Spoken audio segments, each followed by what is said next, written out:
ময়নার নতুন picnic spot ঢেউভাঙা, উপস্থিত জনপ্রতিনিধিগণ। ময়না ব্লকের নৈছনপুর ২ নম্বর গ্রাম পঞ্চায়েতের অন্তর্গত ঢেউভাঙা এলাকা ময়নার নতুন পিকনিক স্পট হিসেবে আত্মপ্রকাশ করল। আজ ২৫শে ডিসেম্বর বড়দিন।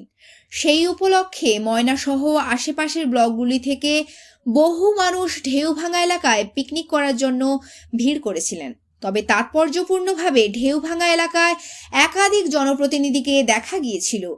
ভৌগোলিকভাবে ৩টি নদীর মিলনস্থল ঢেউভাঙা খুবই গুরুত্বপূর্ণ। কেলেঘাই, কংসাবতী এবং হলদি নদীর মিলনস্থল ঢেউভাঙা। প্রত্যেক বছর ২৫শে ডিসেম্বর, পহেলা জানুয়ারি এখানে প্রচুর মানুষের আগমন ঘটে পিকনিক করার জন্য। আজ ২৫শে ডিসেম্বর বড়দিন, তাই ভিড় ছিল চোখে পড়ার মতো।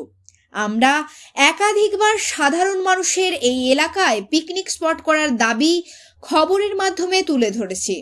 স্থানীয় প্রশাসনের আশ্বাসও ইতিমধ্যে পাওয়া গিয়েছে।